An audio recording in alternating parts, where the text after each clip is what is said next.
It's been an interesting couple of weeks for our staff since we left Pittsburgh. It's tough enough to hire one head coach in basketball, much less two in about a week and a half.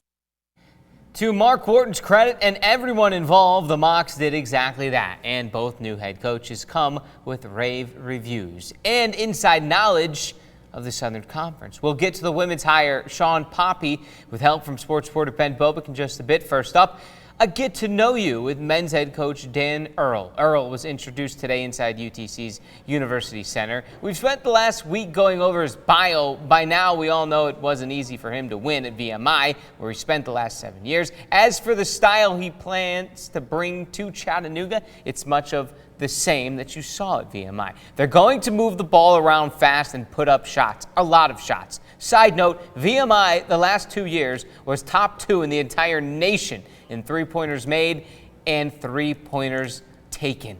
Again, not a knock on VMI, but it's no secret it's hard to recruit a military school in the middle of nowhere. Not exactly the case at Chattanooga for Earl, and it was part of the draw. And he'd say, hey, when you're doing something, make sure you're not running away from something. Make sure you're running towards something. And I feel great about that in this situation, meaning I was not running away from VMI at all, but I am running towards Chattanooga. For me, there's so much to sell, whether it's the history, the tradition, as I talked about, the roundhouse. I mean, I've been in there, that place is rocking.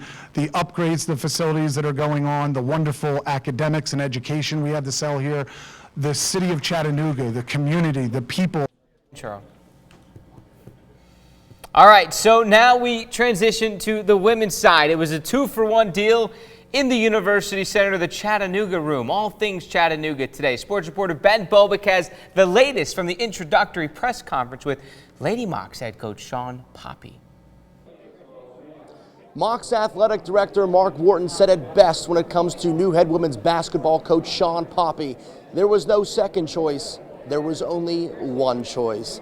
But Poppie sure has his work cut out for him because there's no sugarcoating what the Mocs women's basketball team is coming off of, and that's the worst season in program history. But it offers the chance to build his vision from the ground up. It's a vision he talked a lot about on Wednesday, finishing first and creating a proper balance in hopes to return Mocs women's basketball back to glory. Our culture will continue to build on what we want, which is to be first. F for family, I for integrity, R for respect, S for self-motivated, and T for together. I don't want to go rush and get something that we already have. I think again, back to the last question is I don't like to have a bunch of the same puzzle pieces. I need to make sure that we get that's a perfect fit that can help us win basketball games. So that's when it comes to a player, but then I also got to, when they get in the locker room, that it's definitely something that is an easy transition for our kids as well. It's been a wild few weeks for Mocs basketball fans, but now the dust has settled and the work could finally begin, and it starts on the recruiting trail as the Poppie era of Mocs women's basketball will start to take shape over the summer. Reporting in Chattanooga, Ben Bobick, Local 3 Sports.